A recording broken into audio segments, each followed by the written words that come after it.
Cette vidéo s'adresse à tous les créateurs d'entreprises, tous ceux qui ont créé leur entreprise ou tous ceux qui souhaitent la créer. Vous ne savez pas quel est le choix le plus pertinent entre l'imposition à l'IR ou l'imposition à l'IS, donc l'impôt sur les revenus ou l'impôt sur les sociétés. Je vais vous montrer quelle est la stratégie la plus avantageuse pour maximiser vos revenus. Restez jusqu'à la fin parce que cette vidéo va changer la façon dont vous gérez votre société. Que vous soyez aujourd'hui entrepreneur individuel, avec le régime micro-social, donc auto-entrepreneur ou micro-entrepreneur, c'est la même chose. Ou alors entrepreneur individuel au régime réel. Et vous pouvez même passer à l'impôt sur les sociétés, mais peu de personnes le savent. Ou alors même que vous avez créé une société, SAS, SASU, SARL, EURL, peu importe, SAS, SA. De base, toutes les sociétés sont soumises par défaut à l'impôt sur les sociétés, sauf si elles choisissent l'impôt sur le revenu. L'impôt sur les sociétés va concerner plutôt les bénéfices de la société, alors que l'impôt sur le revenu concerne les revenus des associés. Si la société opte pour l'impôt sur les sociétés, les revenus seront imposés à 25% par défaut. Et si jamais la société choisit l'impôt sur le revenu, les bénéfices seront répartis équitablement entre tous les associés. Et ensuite, chaque associé va devoir payer son propre impôt sur les revenus en fonction de sa tranche marginale d'imposition au barème progressif. Mais concrètement, faut-il choisir l'IS ou l'IR? Eh bien en fait, ça va dépendre de plusieurs facteurs. D'abord, ce qu'il faut savoir, c'est que lorsqu'on va choisir l'imposition sur les sociétés, on aura une double imposition. La société sera imposée dans un premier temps à l'impôt sur les sociétés. Ensuite, sur les bénéfices restants, ils vont être distribués pour les associés et on aura en plus l'imposition sur le revenu. Pour les personnes qui ont ouvert une entreprise individuelle, le régime par défaut est l'impôt sur le revenu, donc soumise à l'IR. C'est seulement depuis mai 2022 qu'on peut choisir l'option à l'IS. Même en entreprise individuelle, on peut choisir l'option à l'IS. Peu de personnes le savent, peu de personnes le font. Si pour vous c'est plus avantageux, je vais vous expliquer dans quel type de situation ça peut être plus avantageux, on peut choisir l'IS depuis mai 2022, même pour les entreprises individuelles. Pas besoin d'ouvrir une société pour ça. Les entreprises individuelles à responsabilité limitée, EIRL, les entreprises unipersonnelles à responsabilité limitée, EURL, les sociétés en non collectif, SNC, les SCP, sociétés civiles professionnelles, sont par défaut soumises à l'impôt sur le revenu. Mais dans certains cas, on peut opter pour l'impôt sur les sociétés. Pour les sociétés civiles, l'IS n'est pas le choix par défaut. Par contre, on peut le choisir. Les sociétés civiles, la société civile n'est pas soumise à l'IS par défaut. Par contre, l'IS peut être choisi. Par défaut, la société civile est soumise à l'IR. Par contre, elle peut choisir l'IS sans condition. Pour la SARL, la SA et la SAS, par défaut, c'est l'impôt sur les sociétés. On peut choisir par option l'impôt sur le revenu.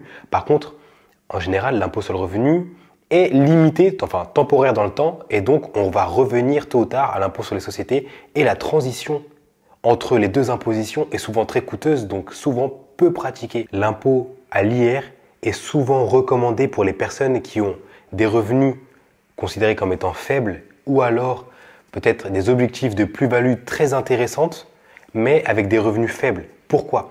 Parce qu'une personne qui va ouvrir une entreprise qui aura des revenus faibles à l'IR va être imposée soit à 0%, soit à 11%, et à partir de 30%, autant choisir peut-être l'impôt sur les sociétés dans certains cas, etc., parce qu'on peut déduire des charges et alléger sa fiscalité. Cette personne qui est imposée à l'IR, qui, elle, va peut-être faire une vente, va déclarer une plus-value, et donc sa plus-value, elle va être imposée. Et donc si cette personne est à l'IR et avec un taux marginal d'imposition à 0% ou 11%, l'imposition sera à 0 ou 11%, donc forcément très avantageux, même pour la vente de son bien immobilier. Alors qu'une personne qui fait déjà des très gros revenus va mieux choisir l'imposition à l'IS parce que c'est plafonné à 25%.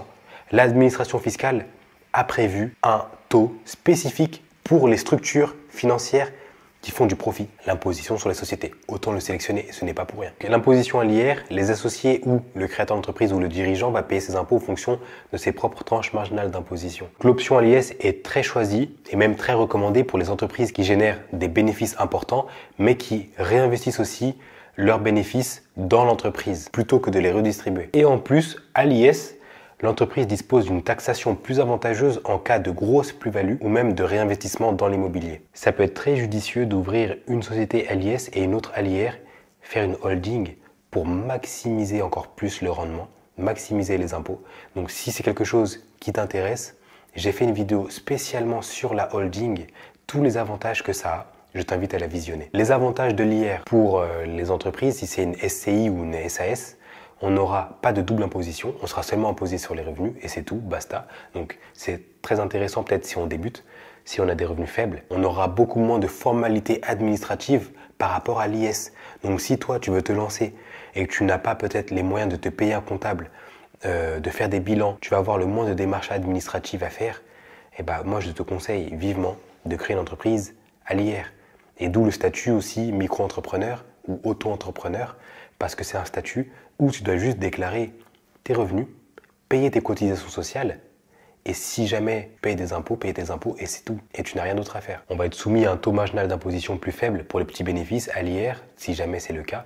Donc autant le choisir pour les faibles revenus. Concernant les avantages de l'imposition à l'IS, on a une taxation qui est plus faible, 25%. Donc c'est avantageux pour les sociétés qui font des bénéfices importants. On a la possibilité de réinvestir les bénéfices dans la société pour une fiscalité avantageuse. Et on a même à l'IS une exonération des plus-values dans certaines conditions, notamment lors de la cession d'immobilier. Pour conclure, que choisir entre l'IS et l'IR? Tout dépend de la situation de votre société et la manière dont vous voulez gérer les bénéfices. Si vous générez des bénéfices élevés et que vous souhaitez réinvestir dans la société, alors le choix le plus judicieux serait de choisir l'imposition à l'IS. En revanche, si jamais vous avez des revenus modestes et que vous ne souhaitez pas forcément réinvestir dans la société, le choix le plus judicieux serait l'imposition à l'IR. Vous, personnellement, dites-moi en commentaire, vous êtes plutôt team IS, plutôt team IR, et pourquoi? Si jamais vous avez des questions, n'hésitez pas aussi à les poser dans les commentaires. Si jamais vous avez un projet de créer une société ou une entreprise, je vous invite à prendre rendez-vous avec moi, mon lien Calendly dans la description, on va pouvoir en parler. C'est gratuit. Si jamais vous souhaitez voir d'autres vidéos comme celle-ci sur la gestion de votre patrimoine, je vous invite à vous abonner et à lâcher un j'aime.